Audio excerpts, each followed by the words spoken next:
Барлықтарыңызға қайырлы күн. Бүгін сіздермен әлемдегі ең тәтті бөлке синнабонның рецептісімен бөлісетін боламын. Алдымен жылы сүтке қантымызды, тұзымызды және де ашытқымызды салатын боламыз. Менде құрғақ ашытқы, содан соң жақсылап араластырамыз.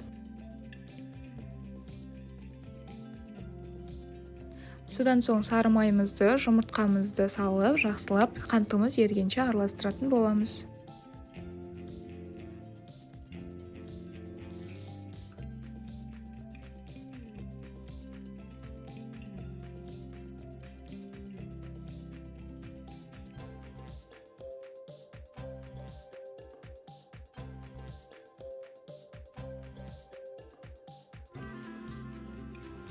Содан соң осы массамызға ұнымызды салып, жұмсақ қамыр илейтін боламыз. Қамырымыз қолға жабыспау керек.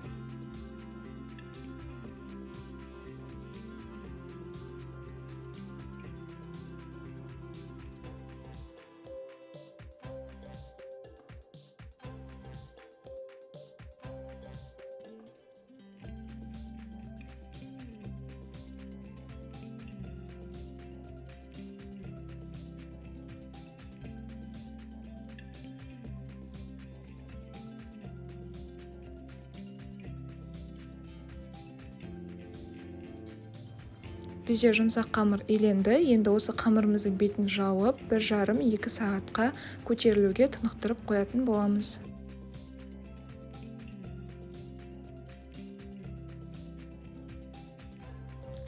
Біздің қамырымыз жақсы жұмсақ болып көтерілді. Енді осы қамырға ұн сеуіп, оны оқтаудың көмегімен жазып шығатын боламыз.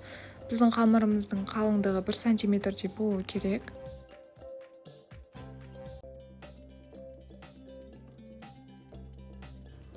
Қамырымызды жазып болғаннан соң, видеода көрсетілгендей етілген сары майымызды жағып шығатын боламыз.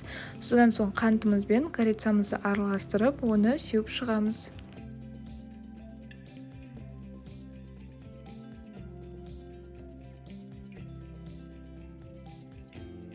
Бізде осындай болып шықты. Енді осыны рулетке орайтын боламыз.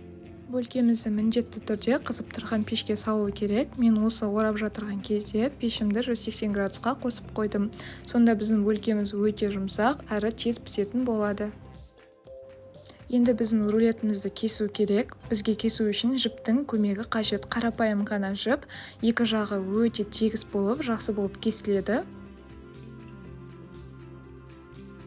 Енді осы кесілген бөлкемізді пергамент қағаздың үстіне қоямыз. Егер пергамент қағазы болмаған жағдайда сұйық майды жағып қойсаңыз болады.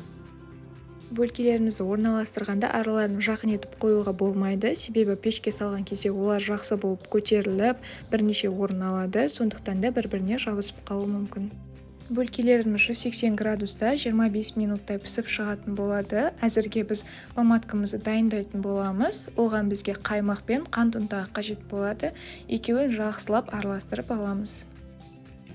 Мен 25% президент қаймағын қолданатын боламын.